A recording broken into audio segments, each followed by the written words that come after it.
My name is Lorraine Mercer. I'm 40 years old, and I'm a lieutenant colonel in the United States Army. On Mother's Day, at my mom's dining table, with the lilacs I had carried 5 hours still sitting in their paper wrap, my mother looked me in the eye and said, "I wish you'd never been my daughter." I stood up, squared my napkin, and answered, "Then pretend you never had one." I walked out to the SUV and drove. 10 minutes later, my phone buzzed against the cup holder. "Bring my car back or I'm calling the police." I read it twice, smiled for the first time all day, and typed my answer. "Go ahead." 45 minutes later, 3 police cars pulled up outside her house, light bars sweeping across the porch where my family stood. And one patrol sergeant with a plate reader was about to ask my mother a question she had spent 12 years praying nobody would ever ask out loud. Here is what none of them understood yet. Those 3 police cars were only the beginning. What my mom set in motion with one phone call would cost this family far more than a car, and by the end of that summer, not one of our lives looked the same. Welcome back to Calm Drama Stories, where quiet women stop paying for everyone else's peace and finally tell the story. Drop a comment and be sure to subscribe. Let me tell you what I do for a living, because it matters. I'm a logistics officer. 18 years in uniform, 4 deployments, and a job description that fits on one line. I move food, fuel, and ammunition so that other people stay alive and keep running.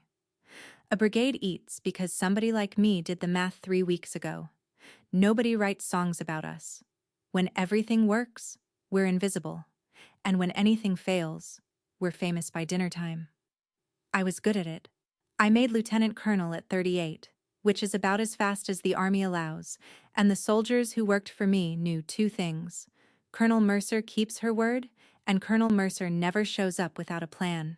That was my life on post at Fort Campbell, Kentucky. Then there was my other life, the one that ran 5 hours north up the highway to Dayton, Ohio, where none of those rules applied. In my family, I was not a colonel. I was not even really a daughter. I was a line item. The reliable one. The one you called when the furnace quit, or the court date came, or the card got declined at the pharmacy. It took me the better part of 2 decades to see the pattern, and I want to be honest with you about why it took so long. I liked being needed.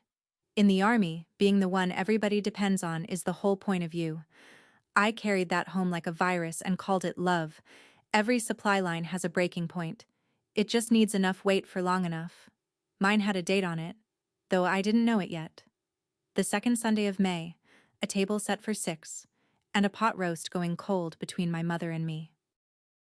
It started the way these things usually start, with a funeral. My dad died in 2009 when I was a 23-year-old first lieutenant stationed half a country away. He was a good man who fixed other people's cars and never charged enough, and he left behind a grieving wife, a mortgage 2 months behind, and a stack of medical bills that had been hiding in a kitchen drawer.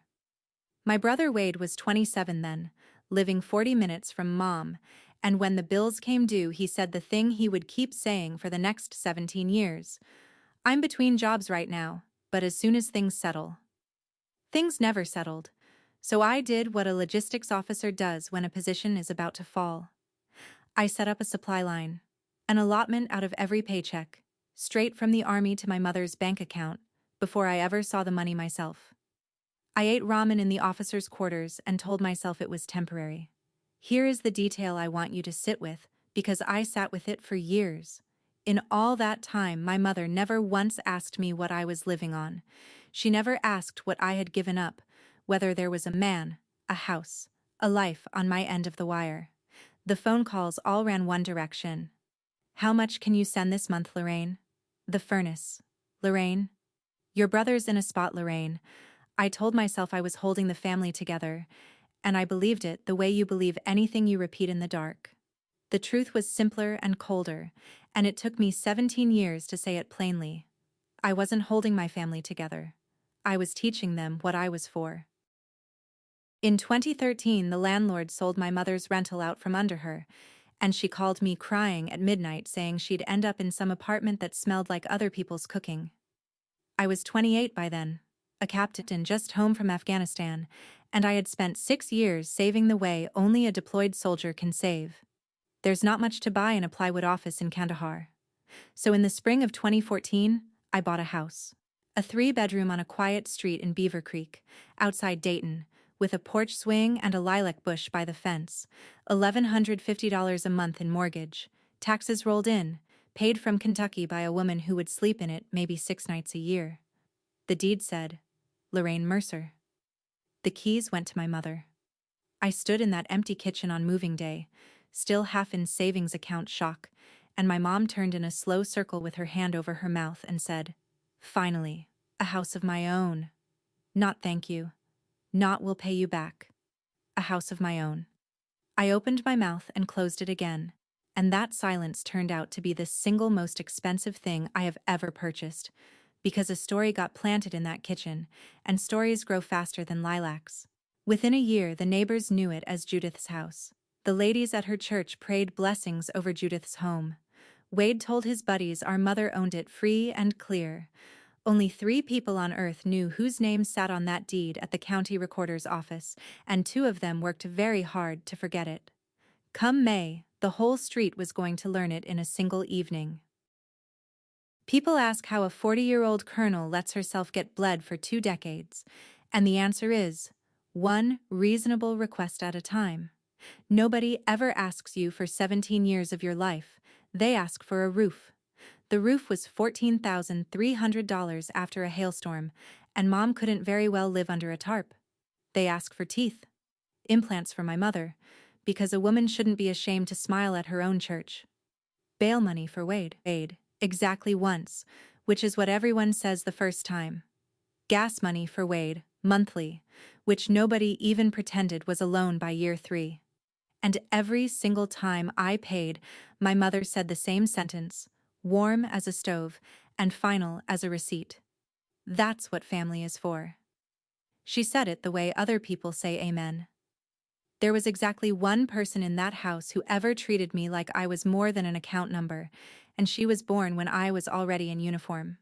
My niece Emma, Wade's daughter, the only Mercer who ever sent a thank you note. When I mailed her a laptop for her junior year of high school, she wrote me 2 pages by hand about what she was going to study someday, and I kept that letter the way other women keep love letters. Here's the part I never told anyone, though. In 12 years, I never once spent Christmas night in the house I was buying. There was never a bedroom for me in it. I slept on the sofa, under a painting of a farmhouse nobody in our family ever owned, and drove back to Kentucky before the leftovers ran out.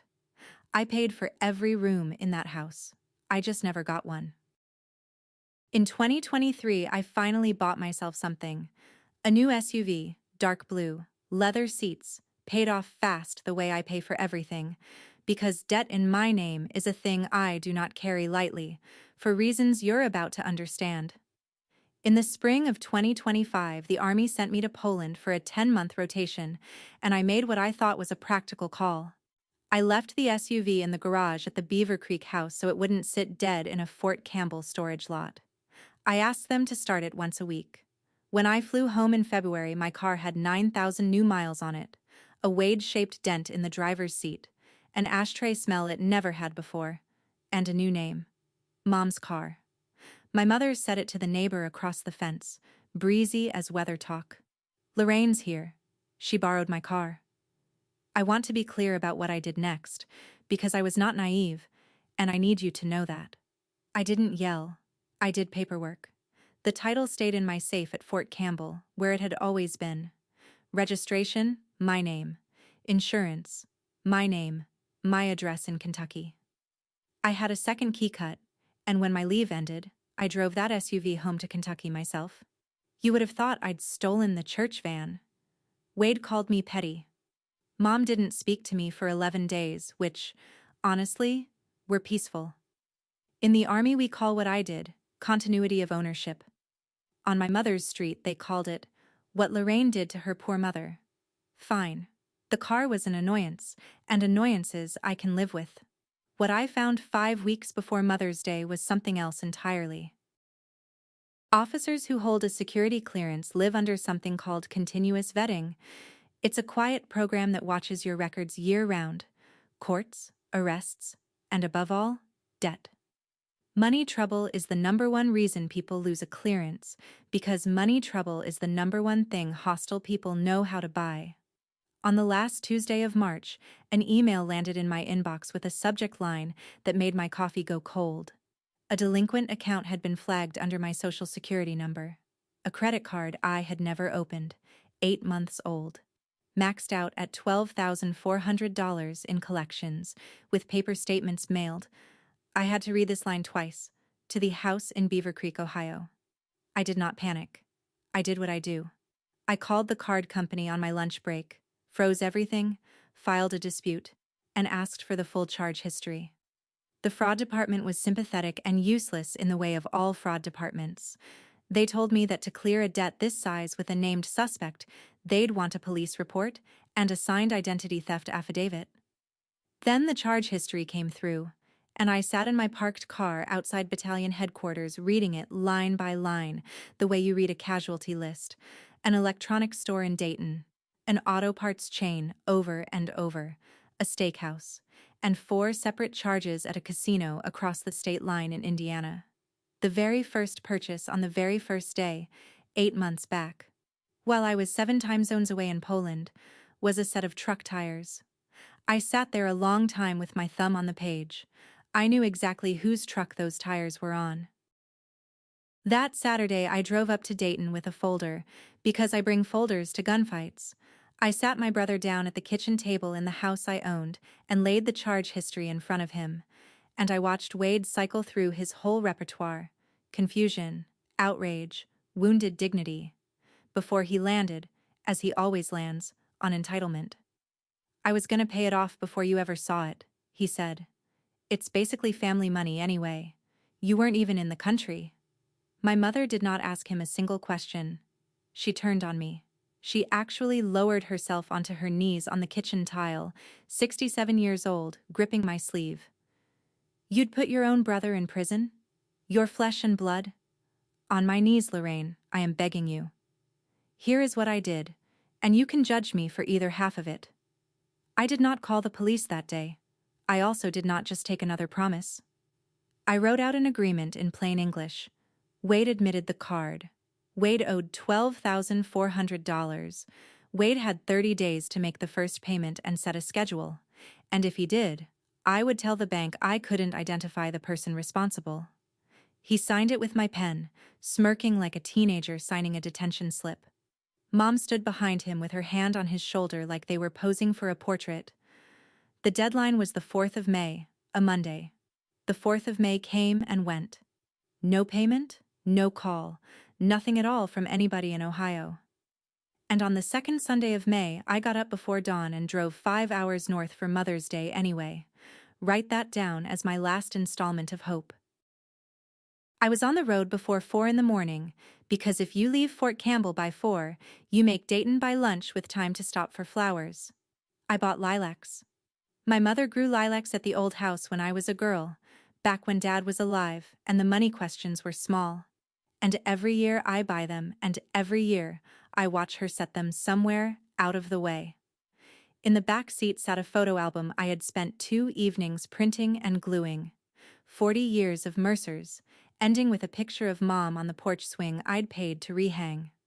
When I pulled up, Wade was already on the porch with a beer at 11:30 in the morning, and he looked at my SUV the way a man looks at his ex. Aunt Carol's sedan sat in the driveway. Through the window I could see her in the kitchen, stirring something, keeping her head down. Emma met me on the walk and hugged me hard enough to crack ribs and whispered, "I'm glad you came, Aunt Rainey." Inside, my mother was holding court. She unwrapped Wade's gift first, a picture frame, drugstore sticker still on the back, and pressed it to her chest like it was Fabergé.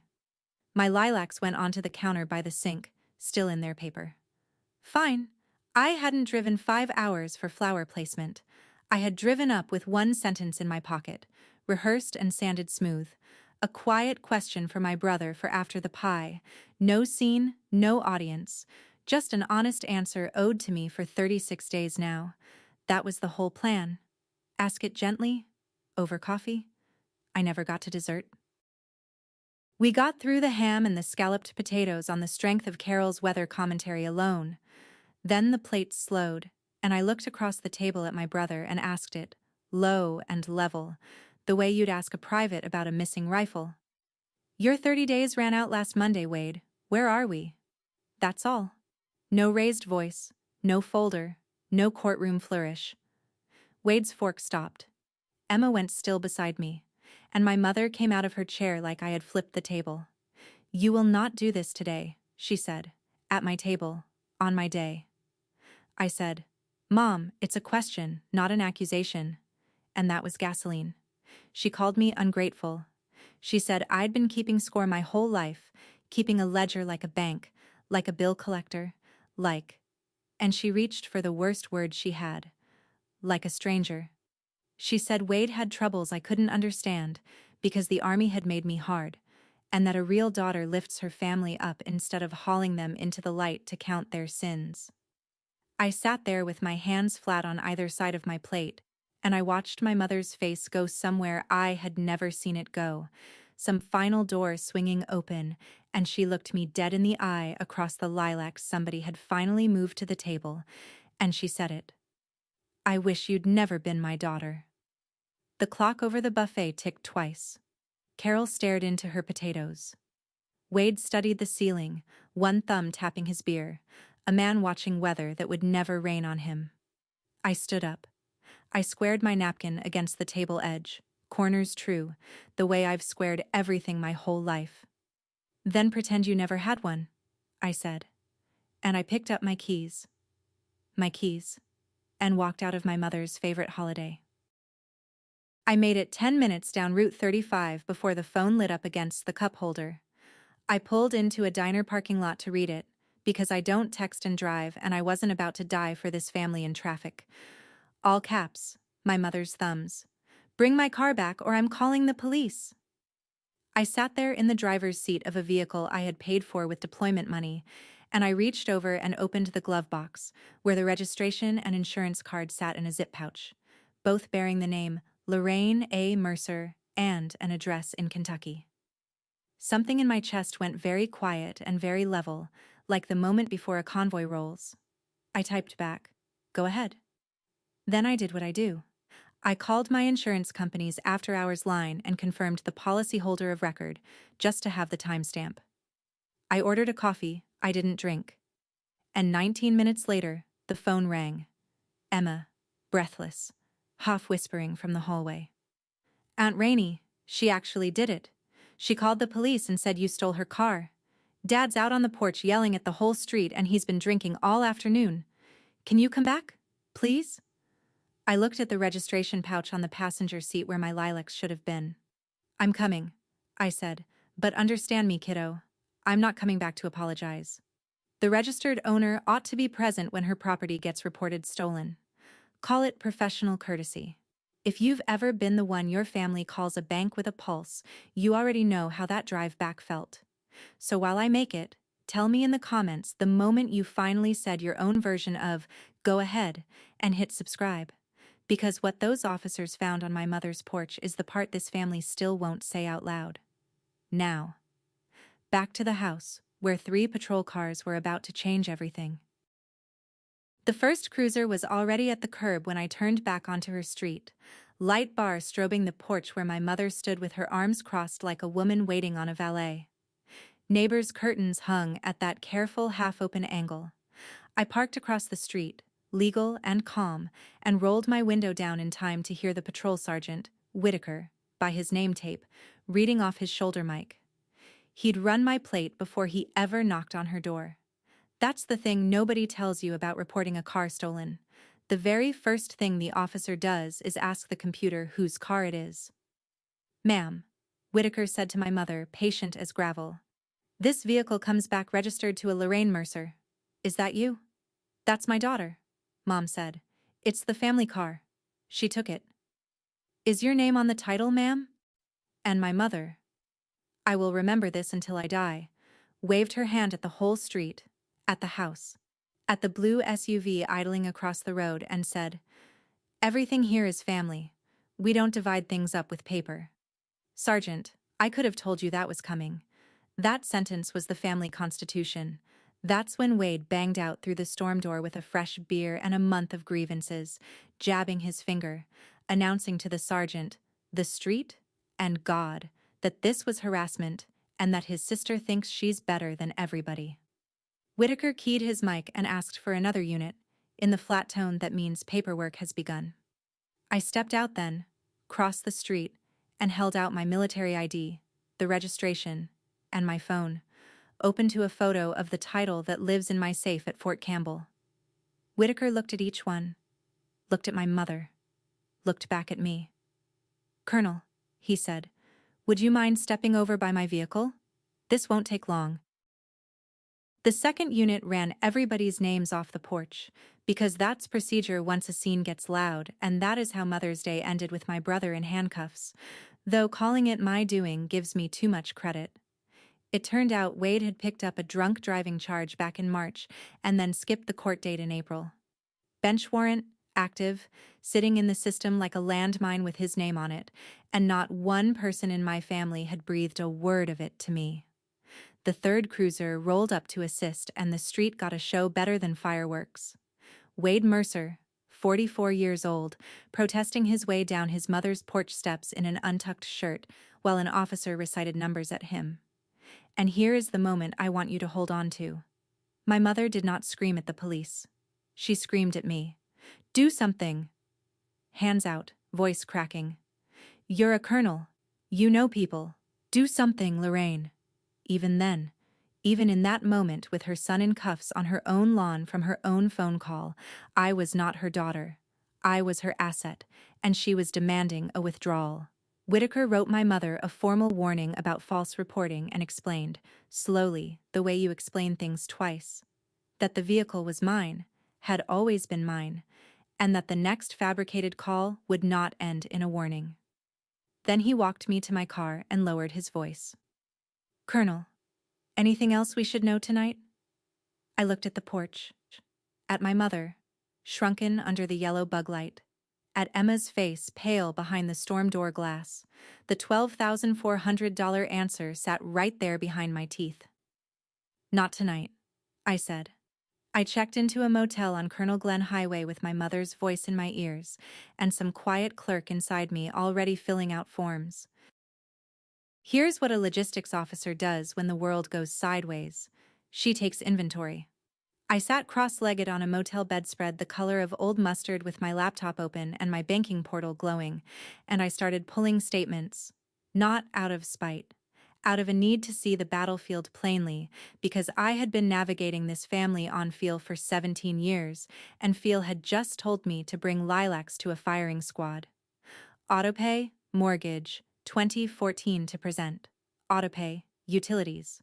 The phone plan with 4 lines, of which I used 1. Transfers with memo lines like roof and tooth and court thing. Around midnight, Emma texted. "Grandma's on the phone telling everyone you sent the cops to arrest Dad. Aunt Carol's over here. Nobody's asking what actually happened. I was there. Aunt Rainey. I'll tell anyone who asks what really happened." I looked at that text for a long time. 19 years old and the only witness in that house who thought the truth was worth typing. I wrote back. "You don't have to pick a side, kiddo. That's not your job." 3 dots then. "You never had anyone on yours. Now you do." I set the phone face down because a colonel doesn't cry in a motel over a text message, and I went back to the statements. Month after month after month. All of it flowing one direction like blood out of a wound that never gets sewn shut because everyone's too polite to mention the knife.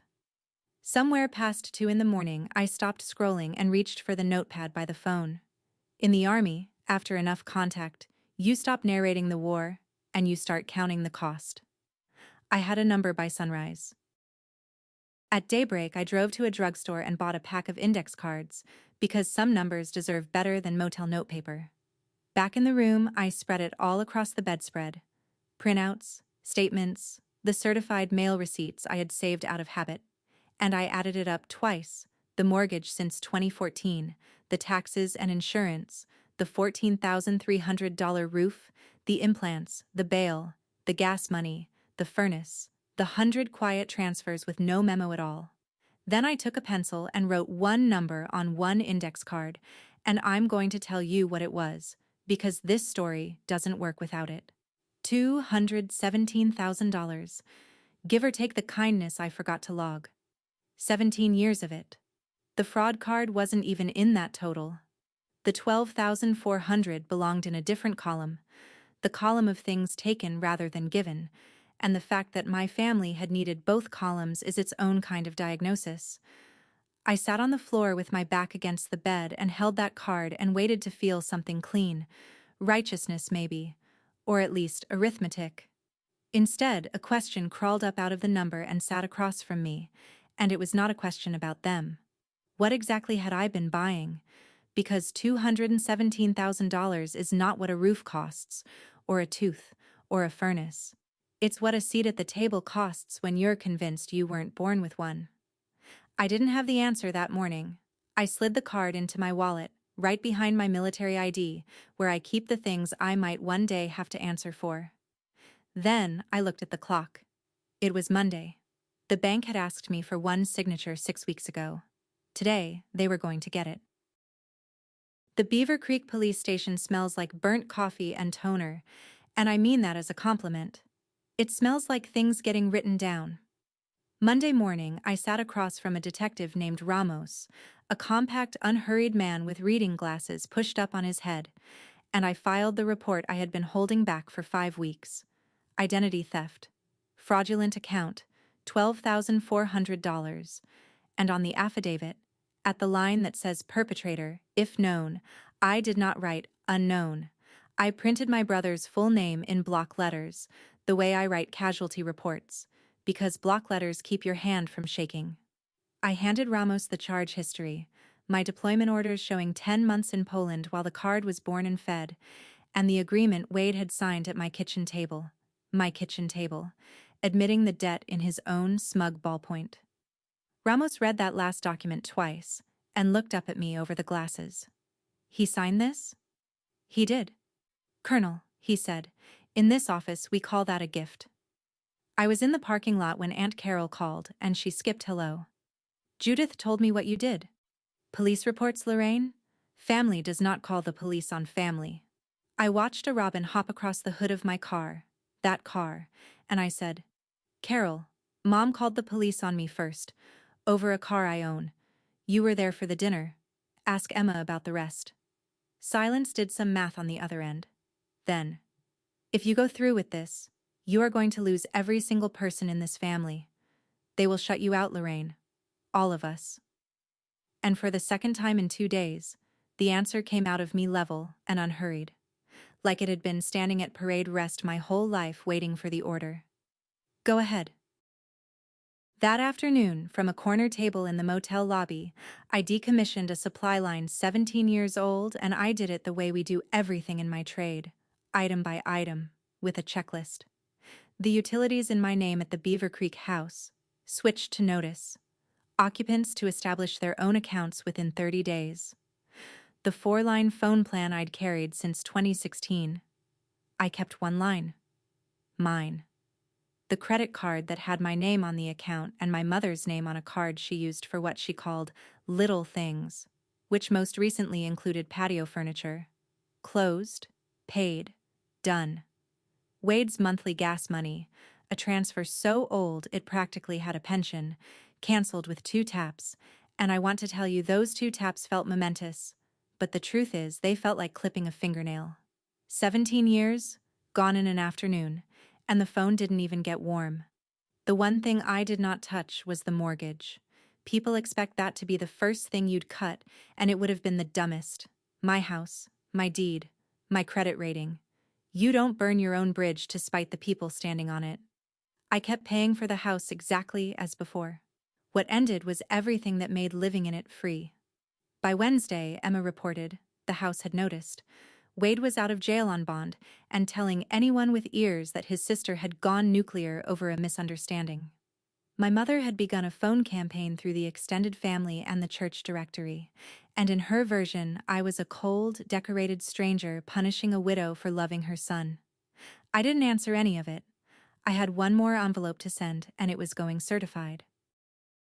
Tuesday morning, I signed 2 copies of a 30-day notice to vacate, one addressed to my mother and one to my brother, occupants of a single-family home on Cardinal Court, Beaver Creek, Ohio. Owner of record, Lorraine A. Mercer.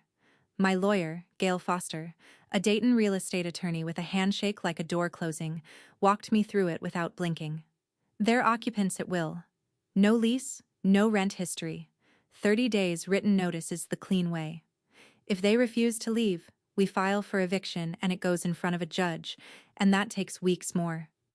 Ohio doesn't put anybody on the curb overnight, and neither will you. Good, I said. I've waited 17 years. I can do the next 60 by the book. She looked at me a moment. Most people in your chair want it done angry. Angry is expensive, I said. I've already paid retail. The green certified mail cards came back with 2 signatures I'd known my whole life, and then the phone truly began. Cousins I hadn't heard from since my father's funeral, a deacon from Mom's church, gentle and fishing. An unknown number that turned out to be Wade's old drinking buddy, offering to mediate, his word, over wings. In my mother's telling, which traveled the family the way fire travels a dry field, I had abandoned a helpless widow, weaponized the police, and stolen her home out from under her.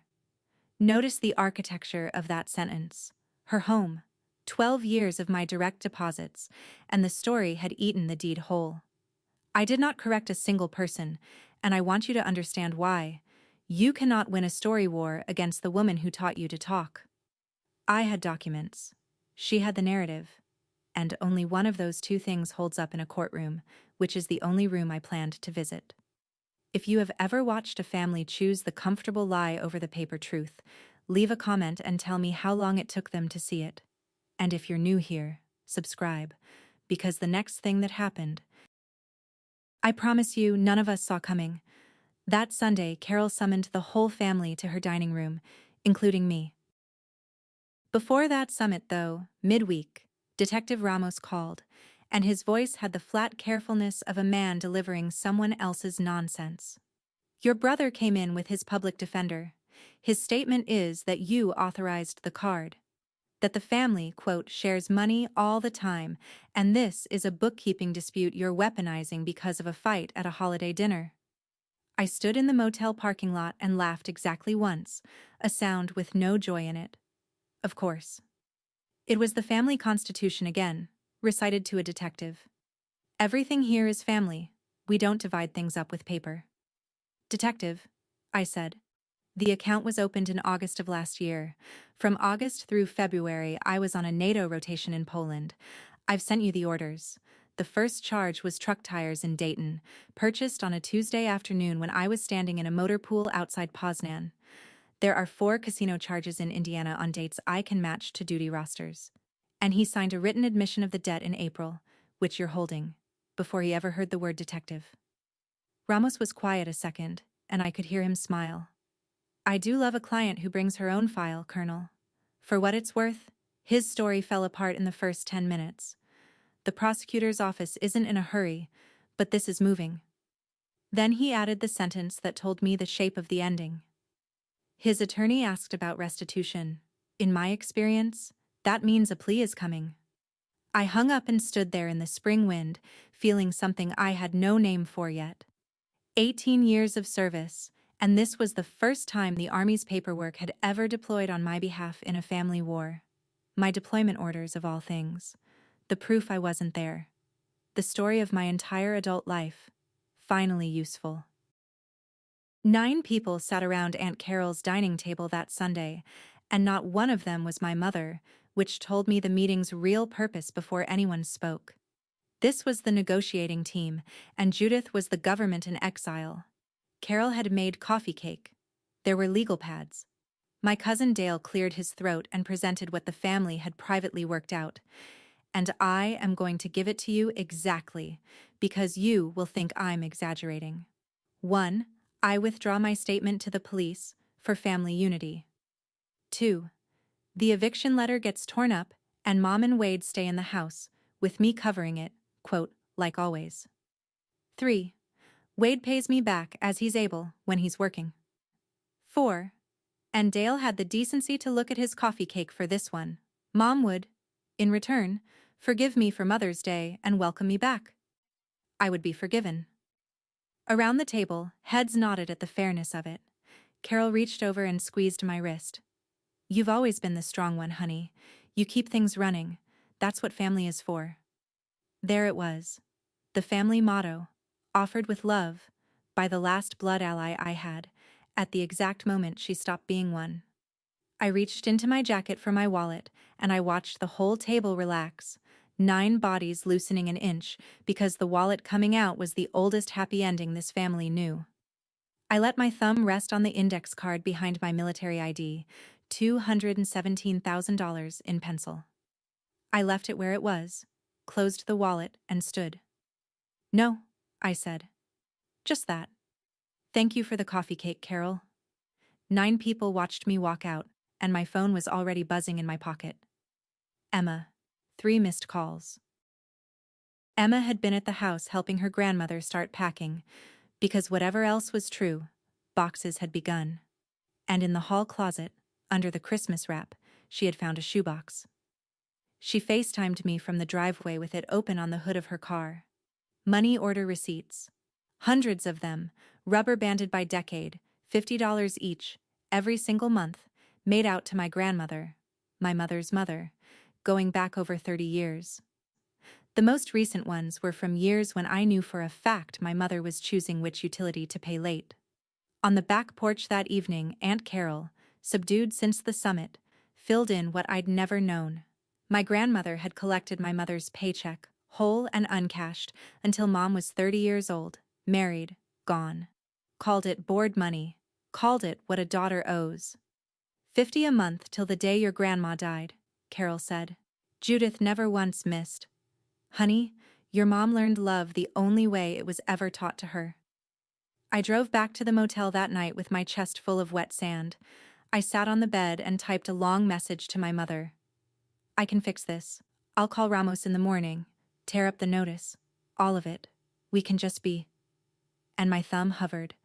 And I want to be honest with you. It hovered a long time. That woman on her knees in the kitchen had once been a girl handing over an envelope with her whole month inside it. Then the phone buzzed in my hand. Emma. Heads up. Grandma just told the church ladies you'll fold by the 4th of July. She said, quote, Lorraine always caves. She's telling everybody. She's not even worried. I read it twice. Then I deleted my message, 1 letter at a time, and turned off the lamp. Pity is real. So is the pattern. My mother was a link in a chain, and I was done being the next one. The counterattack arrived on a Thursday in a very serious envelope. Heavy paper, embossed header, the words Law Office in a font chosen to raise blood pressure. It informed me that my mother had claims of constructive ownership of the Beaver Creek property, plus elder displacement, plus reimbursement for improvements to the home in the amount of $40,000, and it invited me to withdraw my notice to avoid, quote, protracted litigation. I drove it to Gail Foster, who read it in 90 seconds flat, set it down, and squared it with one finger. This isn't law, she said. This is hope, with letterhead. The office, she'd already checked, belonged to a paralegal, my cousin Dale's husband, as it turned out, moonlighting in fonts above his pay grade. There was no lease. There was no contract. There was a deed with one name on it, 12 years of property tax receipts paid from Kentucky, and a county's worth of records that all pointed the same direction. But, Gail said and held up a finger, if your mother digs in past the 30 days, we still do this the long way. Eviction filing, hearing date, a judge, maybe 8 more weeks. The paper is on your side. The calendar isn't. I told her what I'd told her the first day. By the book. Every page of it. That weekend, back in the motel for the umpteenth time, I took the index card out of my wallet and taped it to the bathroom mirror, and I'll tell you why. The letter had spooked something soft in me. The girl who pays to make problems quiet. The card was the antidote. $217,000 of quiet, and the problems had only ever gotten louder. Monday, Gail called before I'd finished my first coffee. Well, she said. The county posted the criminal docket online, and somebody in your family finally read it. Here's the thing about the truth in the age of county websites. You don't have to say a word. State versus Wade Mercer appeared on the public docket. Identity theft, plus the reopened drunk driving case. And within a day, some cousin with insomnia had also discovered the county auditor's property search, where the Beaver Creek house sat under my name. Purchase date 2014. Tax bills mailed to Kentucky. 12 years. Every one of them paid. Screenshots move faster than sermons. The family group chat, which had gone quiet toward me since the summit, reportedly detonated. I say reportedly because I was never in it. You learn a lot about your standing in a family by which threads you were never added to. Emma forwarded me the highlights, thumbs flying. Half the family flipped overnight. Why didn't anyone tell us Lorraine owned it? And the other half hardened like concrete. Because for some people, paper that contradicts the story just proves the paper is rude. 2 cousins called to hear my side. I let both calls go to voicemail and answered each with one text. The county recorder tells it fine, I'd only add feelings. My mother's response to the document age was magnificent in its way. She told the church ladies the deed was a tax arrangement, 67 years old and improvising fiscal policy on the church steps. Meanwhile, the house began quietly to obey the calendar. Emma reported real boxes now, labeled in her grandmother's upright Sunday school cursive. Wade, out on bond, and suddenly aware that judges read dockets too, borrowed a truck and a trailer from one of the wing mediation buddies. 11 days left on the notice. And then, on a Tuesday evening, my phone lit up with a name I had relabeled back in May, in a motel, at 2 in the morning. Judith. It rang 4 times and went to voicemail, and I sat looking at the little red dot for a long while before I pressed play. The voicemail was 11 seconds long, and it broke more of me than the dinner had. Her voice was low and unarmored, a register I hadn't heard since before my father died. Lori, it's your mother. Come to dinner Sunday. Just the 2 of us. I'll make your pot roast, please. Click. No demands, no lawyers, no scripture. Lori. Nobody had called me Lori since Dad. My mother had always used the full Lorraine, swung like a gavel. I played it 4 times, then called Denise Park, my old first sergeant from Kandahar, retired now over in Clarksville, the closest thing I have to a sister who was actually issued to me. Denise listened to the voicemail twice down the phone line and then asked the only question that mattered, the one I'd been dodging in that motel mirror for weeks. Okay, ma'am. Before you go, what do you want to be true when you walk back out of that house? I opened my mouth, and nothing reported for duty. Because the honest answer was a child's answer. I want the pot roast to mean she loves me. I want the last 17 years to have been a misunderstanding. I want my mom. And I was not ready to say that out loud to anyone, including me. I'll take notes and brief you after, I said, and Denise, who has heard me joke my way past incoming fire, let it go with a sigh that said we both knew. Sunday afternoon, I ironed a civilian blouse to inspection standard, which tells you everything about the state of me. I checked my wallet, ID, index card, both accounted for, one for who I am and one for what it cost. Then I drove to Cardinal Court, parked my SUV in front of my house, where my mother was cooking my childhood in a kitchen I paid for, and I walked up the steps understanding one thing clearly. Whatever got served tonight, this was the most expensive dinner of my life. The table was set for 2, on the embroidered runner that only came out for holidays, and the whole house smelled like 1994. Pot roast with the carrots gone soft and sweet, the way I'd asked for on every birthday until I stopped having birthdays there. The boxes were stacked along the hallway wall, labeled and taped, and we both pretended not to see them. My mother had fixed her hair. She served me first, and then Judith Mercer, 67 years old, folded her hands on the table, looked at me steadily, and did the thing I had quietly wanted for 4 decades. I said a wicked thing to you on Mother's Day, she said. A wicked, wicked thing, and I've heard it every night since in that bedroom. You were a child who lost her father and became the man of this family, and I let you. And then I punished you for it. I have been hard on you your whole life, Lori. And I want you to know I was proud of you every single day of it. Every promotion. I cut them out of the base paper. I just never knew how to say it to your face, because nobody ever once said it to mine. I sat there with my fork down and my eyes burning. 40 years old, 18 years in uniform, 4 deployments, coming apart over carrots. There it was. The words. The exact words. Fitted to the exact hole they'd been missing from. And then my mother reached down beside her chair, lifted a manila envelope, and slid it across the runner until it touched my plate, the way you'd slide a bill toward a guest at the end of a nice meal. Inside was a photocopy of my police statement. Wade must have gotten it from his attorney, with Detective Ramos's phone number copied on the front in her upright Sunday school cursive. Call that detective Monday morning, she said, gently, evenly, like a woman describing something already agreed. Tell him it was a family misunderstanding. Tear up that awful letter about the house. And I will be your mother again, Lori. We can have all of it back. All of it back. There was the price tag, sitting right where the love should be. I want to tell you I answered right away, with something sharp and cinematic. I didn't.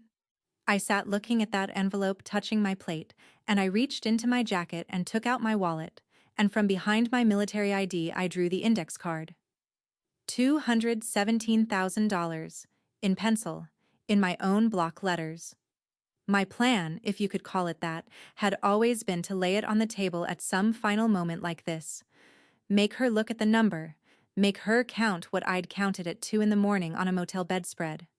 My thumb was actually on the card when I understood, all at once and very quietly, why I never would. If I put that number on the table, we were just doing the thing this family has always done, pricing love and haggling. She had named her price for being my mother. Mine was supposed to be $217,000. The only way out of the store was to stop shopping. I slid the card back behind my ID and I folded my hands, and I told my mother no, in the same low-level voice I'd used on her porch with the police, because it's the only voice I have left that I trust. I'm not calling the detective Mom. What I signed is true. And the truth isn't a family appliance. It doesn't go back in the cupboard when company comes. The house closes out exactly as the letter says. And Mom, on Mother's Day, you told me you wished I'd never been your daughter. She flinched, and I made myself finish it gently. I've spent 17 years auditioning for that part. Tonight I'm done. You didn't fail the audition, Mom. There should never have been one. For a moment she looked old and small, and I nearly reached across the table. Then the softness went out of her face like a tide, and the woman from Mother's Day came back to the surface, and she stood up so fast her chair barked against the floor. If you walk out that door, she said, shaking now, her voice climbing to the pitch the whole street knew, you are dead to this family, do you hear me? Dead to us. I stood. I set my chair back in its place, square to the table, corners true. Go ahead, I said.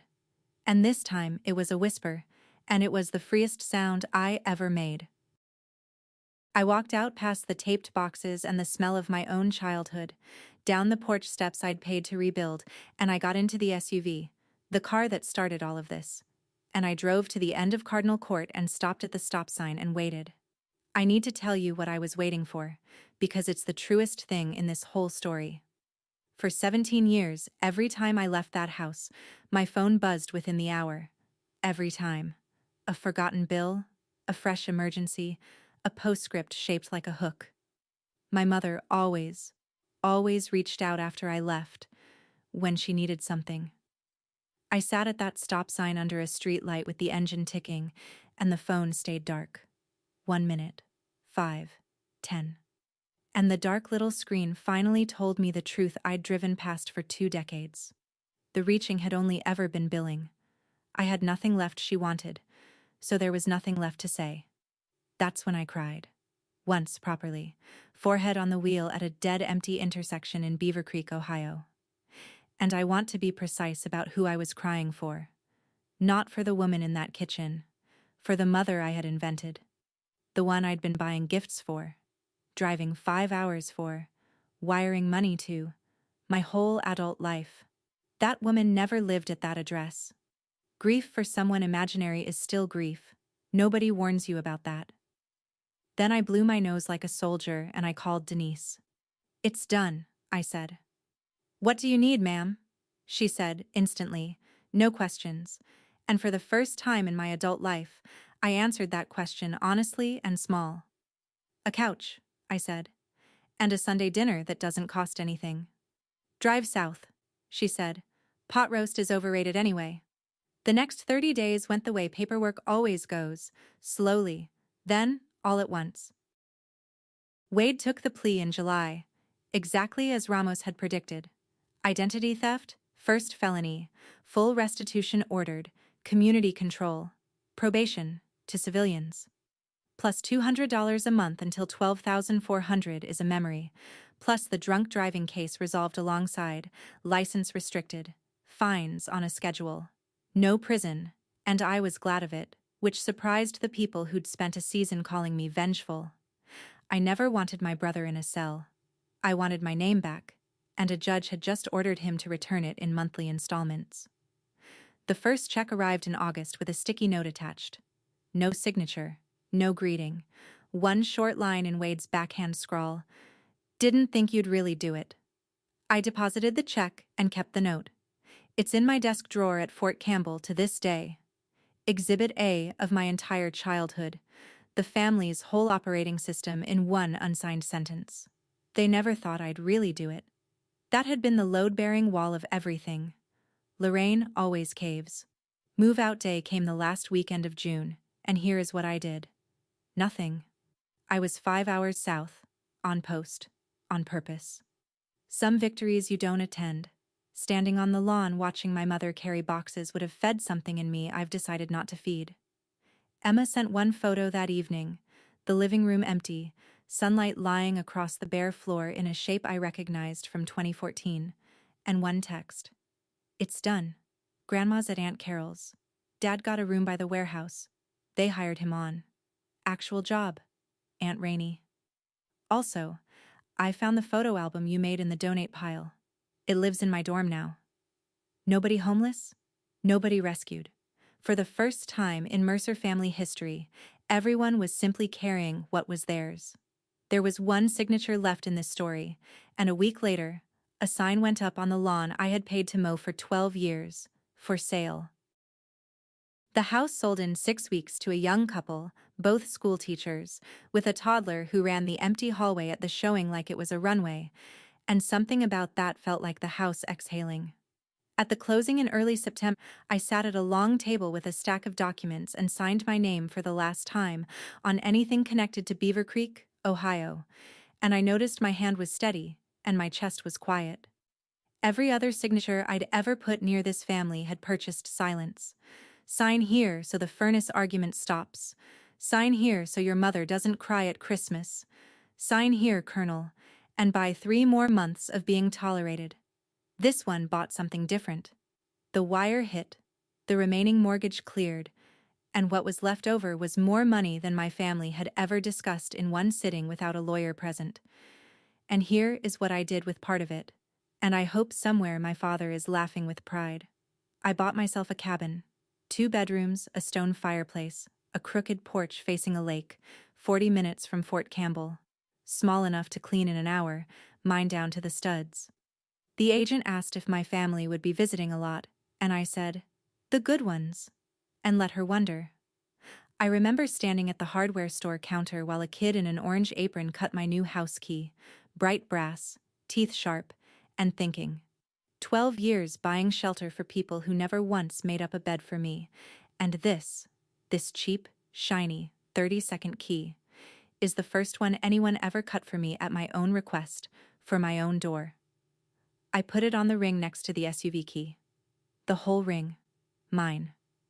You spend your life moving supplies to other people's positions, and then one ordinary Tuesday, you finally resupply your own.